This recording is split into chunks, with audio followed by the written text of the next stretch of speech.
Hey guys, Randall Sampson here. Welcome to the Wakelet Boathouse. So what's the Wakelet Boathouse? The Wakelet Boathouse is a place where you go and you can amplify your experience. So we want to hear your story. We want to hear you and your colleagues talk about how you're using Wakelet to enhance the learning for all kids and to enhance your experience as an educator. So let's hear your story. Come on out to the Wakelet Boathouse and let's just have a casual conversation.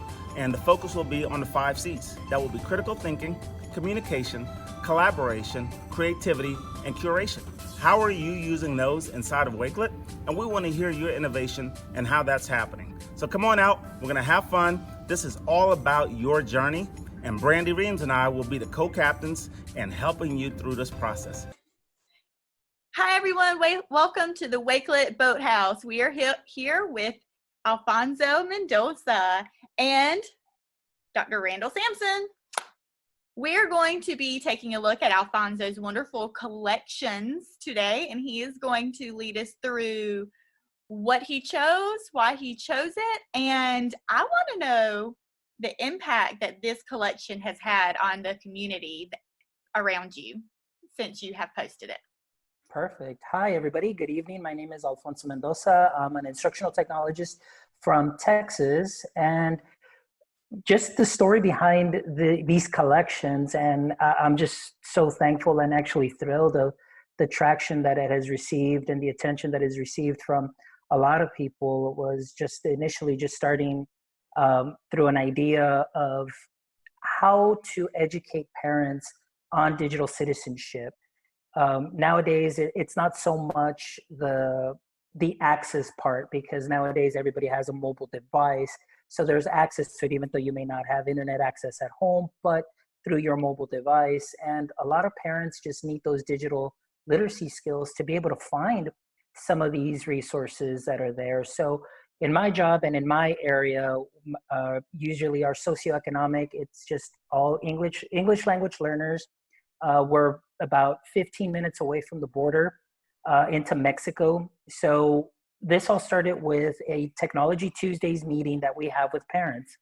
Parents come in, I share with them digital trends, I show them what the kids are doing in school as far as, G Suite, and trying to make those connections from school to home and aligning those things so parents can be seen as a resource at home as well. And so parents can build that rapport again and just build that, I guess just that relationship with their students and being aware of what they're doing. But then all of a sudden I started seeing some trends in social media that I lived firsthand as a teacher in the classroom, and then moving into this position as an instructional technologist.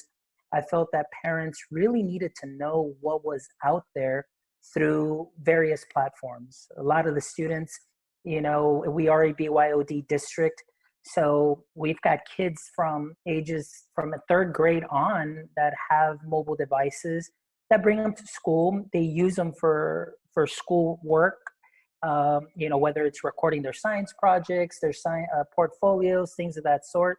But then there's also that other side of platforms, Instagrams, social media, Twitter, TikToks, and things of that sort. And I started just curating some videos, or actually curating articles for parents, showing them some of the consequences that can occur if their child at an early age is, posting up on social media very negative things or putting themselves out there. And so a lot of the parents were shocked when I was showing them. Part of the collection is how recruiters are admitting some of their college students. And I tell parents, I was like, your kid can look great on paper and can look like an angel, but when that recruiter or scholarship board is looking at social media, they see a completely different person, and that's when the truth hits them as parents. So when they come in, this is the first thing that we always talk about: what's going on in social media, what trends are happening out there. And part of the collection here, if you notice, I've got some of the TikTok stuff, 4 Signs, and a lot of this, it's from Common Sense Media. I'm always looking for free things that are available for parents that can help them read something that's a short read, so they educate themselves on how to have those difficult conversations with parents. Parents need some help, And so I said, you know what, I need to find ways that I can get to them and have a collection in Spanish where they themselves can, and I'm showing the collection here, Recursos de Ciudadanía Digital, and a lot of the articles that you'll see and information are straight from English to Spanish translated. Thanks to Common Sense Media, they have a lot of great resources there that are free that I get to share with parents for both languages as I get to do these presentations. So for our Spanish-speaking listeners out there, so you don't have to do the entire presentation in Spanish, but just for our Spanish-speaking listeners, could you just give a quick summary as to what the Spanish version of this is? So if somebody's out there listening in Spanish and English is not their first language or don't understand English and they understand Spanish, they can get the gist as to what you're saying here. Perfecto, claro que sí, me daría mucho gusto en compartir con nuestra audiencia de habla hispana. Y de nuevo me llamo Alfonso Mendoza y la motivación de hacer esta colección por medio de Wakelet, que por cierto, es una herramienta que es súper buenísima para poder tener contenido que uno puede coleccionar de ciertos temas y poder compartir eso con la audiencia. Y en estos momentos lo que ustedes están viendo, mis amigos de habla hispana, es unos recursos de ciudadanía digital, que esto es algo que me apasiona siendo un instructor en un distrito aquí en donde está la frontera de México. Y lo que estaba viendo es que muchos padres no tenían mucha información sobre lo que es la ciudadanía digital, cómo poder proteger la huella digital de su hijo o hija para que en un futuro esas puertas no se les vayan a cerrar. ¿Cuáles puertas estoy hablando? Estoy hablando las puertas de tal vez entrar a una universidad en un futuro, becas, también en lo que se incluye el trabajo, por causa de algo que sus hijos hayan puesto en las redes sociales de temprana edad, tal vez desde los 10, 12 años, por no saber las consecuencias que pueden venir a causa de esto. Y así que la colección que están viendo aquí de Wakelet son temas todos completamente en español, completamente gratuitos del website que es Common Sense Media, que tienen muchos recursos en español. Como están viendo aquí, les demuestro muchas cosas de consejos para padres, para que los padres se eduquen en lo que es la ciudadanía digital y puedan tener esas conversaciones con sus hijos o hijas sobre el lado negativo de estar compartiendo cosas en las redes sociales, al igual que el lado positivo que puede traer esto. Y así que esta es una explicación muy breve de lo que viene siendo esta colección de Wakelet para mis amigos de habla hispana, y quiero dar gracias al doctor Randall Sampson y también a Brandi Reams por haberme invitado aquí para hacer y tomar parte de este evento aquí con ellos. So important to share these resources with parents because they don't know. And I think that there are a lot of things here that can be used as low as kindergarten age kids all the way up through high school.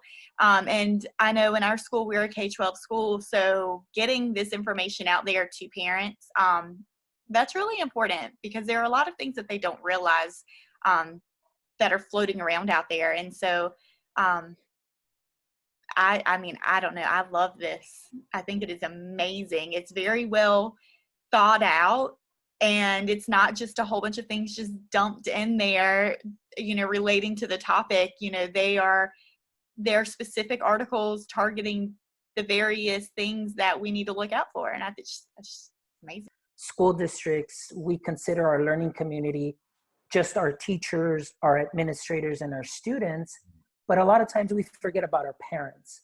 Our parents are a vital role in our learning community because in the end, they are our, troopers at home. They are, right there with the kids, when they go home. And so the idea, like going back to Brandi with the Technology Tuesdays, is just being able to meet with the parents, try and share with them what, K through 12 is doing, how they're using Google Classroom, why they're getting those notifications for the weekly reports. What does that mean? how to use Google Docs, how to use Google Slides to be able to help the child at home too as well. But again, also this is something that I'm very passionate about because I would hate to see, children at such a young age, put things up there that are going to affect them in their future and possibly shut some doors on them. And my goal is, as I tell parents, if we can get your child to pause for a second or two before they click that send or post button and they think twice about what they're doing, I think that's a win, because that means that they're kind of like, okay, let me think about this. What is this going to do? As opposed to maybe never having those talks with their children and the children just posting and sending. If they can just pause and at least create a conscience there of, okay, what are the consequences? To me, that's what I'm looking for. Yeah, and that's a win. That's a win. So what's been the reaction from like parents, have you gotten any feedback yet? Well, from parents, I get great feedback from parents. I do go visit their various schools now. So it hasn't just been Technology Tuesdays that we do, but now I've got other schools within our district scheduling me, and we'll do 2 sessions, sometimes in a morning session, afternoon session, and I'll share with them. And like I said, just the feedback has been great, in that parents are thankful that now they have these resources, because like I mentioned earlier, it's not so much a problem of access, it's a problem of just giving them those skills on how to go and find these resources. And by me just creating this collection, I told them, I was like, this is only the beginning and it's a start, but it's going to be a really good start where you can sit there, read an article a day, maybe read 2, and just have those conversations with your kids. I think that there's a lot of really wonderful information here, and thank you so much for meeting with us and walking us through it. I think you're right. I mean, it's very important to involve the parents, because we see these children for 7 hours a day, but they have them for the rest of the time. Yes. And yes. so, as much as we love them and as much as I call them my babies, they're not, they are their parents' children. And so I think it's really important to educate them so that they're aware as well. So thank you so much for sharing this with us. Oh, you're very welcome. And again, thank you both for giving me the opportunity just to share, how passionate I am about this, and, just what I've been able to do. And again, thank you to Wakelet too as well. Big shout out to Wakelet for, being such a wonderful tool to be able to put so many great resources all in one place and be able to share them out easily. So big shout out to everybody there at Wakelet. All right, it's been great having you at the Wakelet Boathouse. This is amazing. Great stories, great information, and this is a great way for us to learn and feature you as the user for the extraordinary things that you're doing. So thank you so much, Alfonso, and catch the wave, guys. Awesome. Thank you very much, guys. Appreciate it.